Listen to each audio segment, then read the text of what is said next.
Je m'appelle Gwendoline Breton, j'ai 20 ans et je veux plus jamais que cela n'arrive.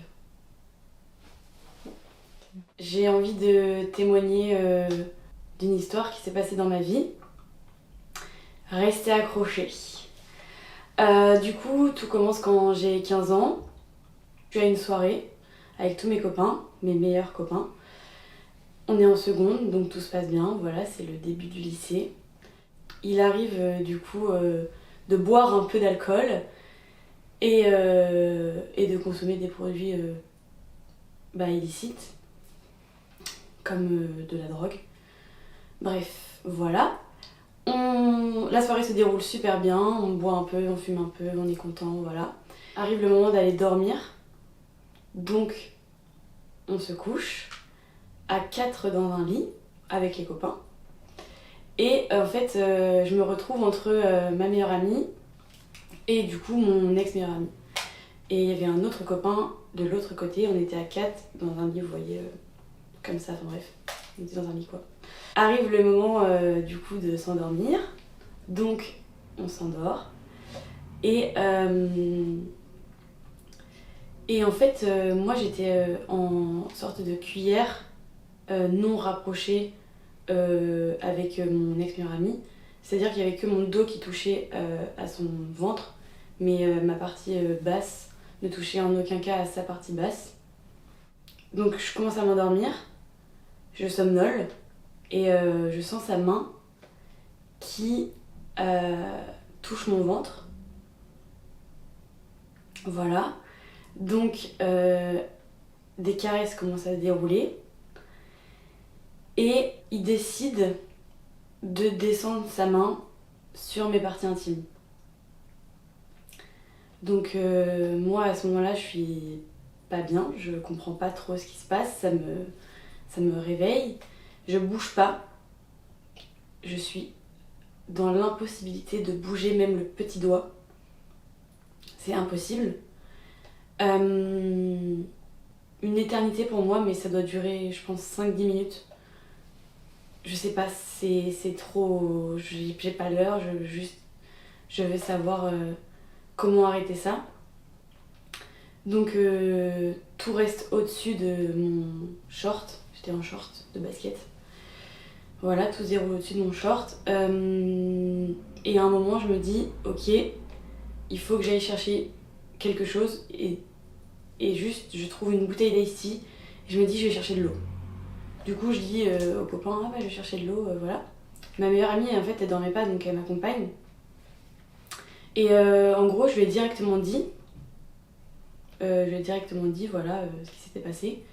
Puis en fait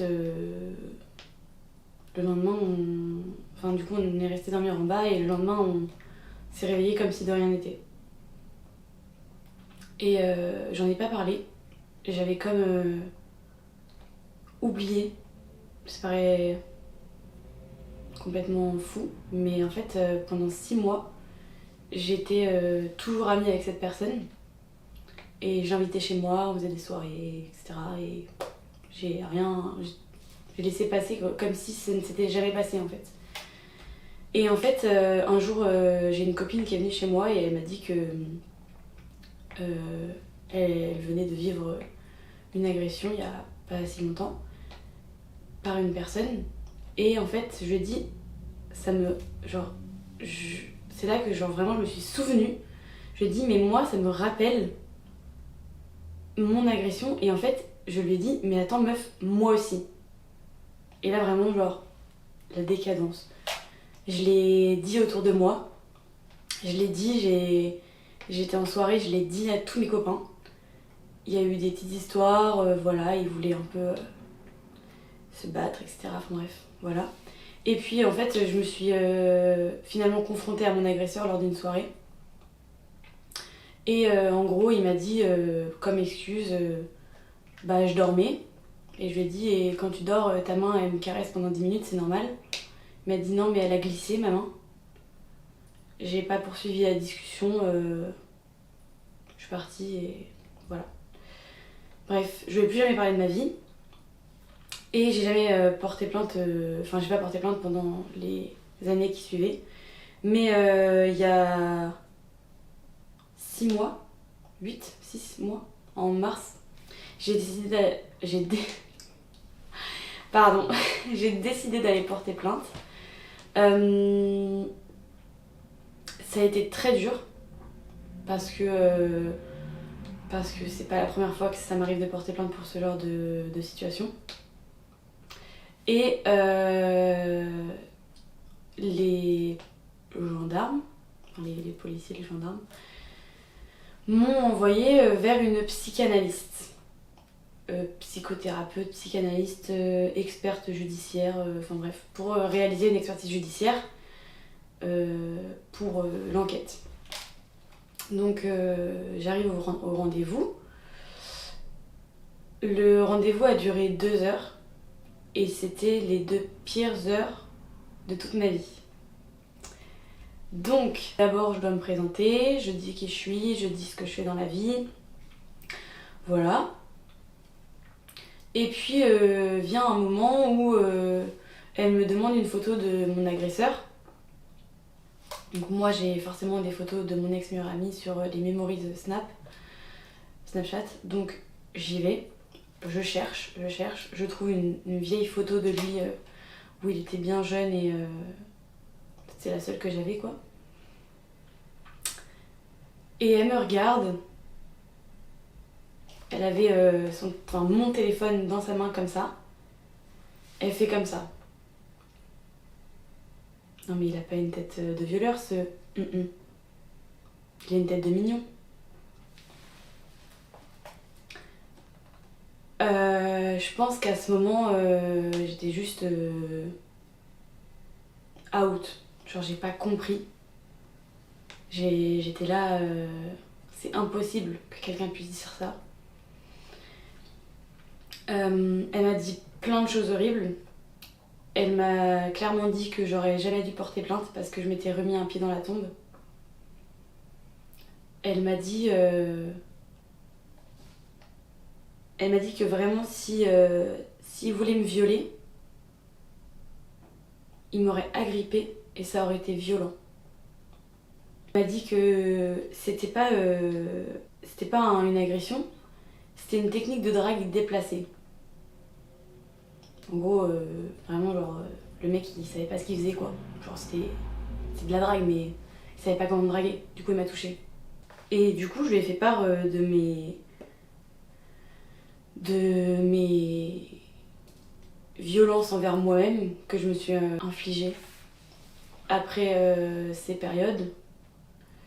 Et donc, je me suis scarifiée.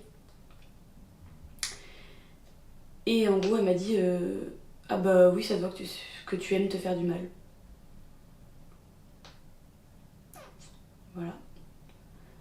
Donc, moi, je suis sortie du rendez-vous. J'ai beaucoup pleuré. J'arrivais même pas à parler au téléphone avec ma meilleure amie, je pouvais même pas lui expliquer. Juste, je pleurais. Je pleurais de rage parce que moi, cette dame, j'ai pas pu lui dire ah bah, vous vous trompez quoi.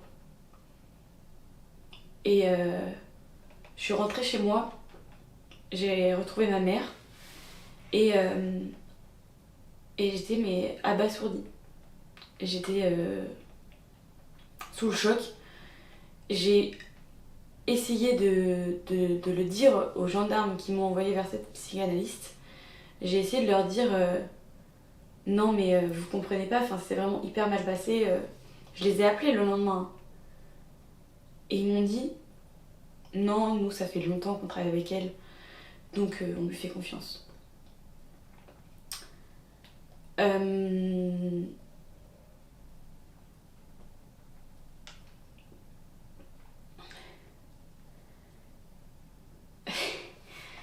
Moi je pense qu'il faut aller porter plainte, quitte à vivre des choses horribles avec des psychanalystes horribles, des expertises judiciaires horribles. Mais en fait, ça compte un minimum. Parce que je me dis que si je l'avais fait avant, si si j'avais porté plainte dès la seconde, bah il aurait pas recommencé. Parce que oui, du coup, il a recommencé. Donc pour protéger, je suis allée porter plainte. Pour protéger les femmes de cet homme. Et maintenant, je veux juste que justice soit faite. Et j'en parle avec le plus grand stress et pas la plus grande aisance. Mais j'en parle et je veux motiver le plus de femmes possible à en parler. Parce que en fait, c'est pas à nous de nous taire. C'est pas à nous de s'enfermer. C'est pas à nous d'avoir honte. Et voilà, c'est à eux. C'est eux les fautifs. C'est pas nous.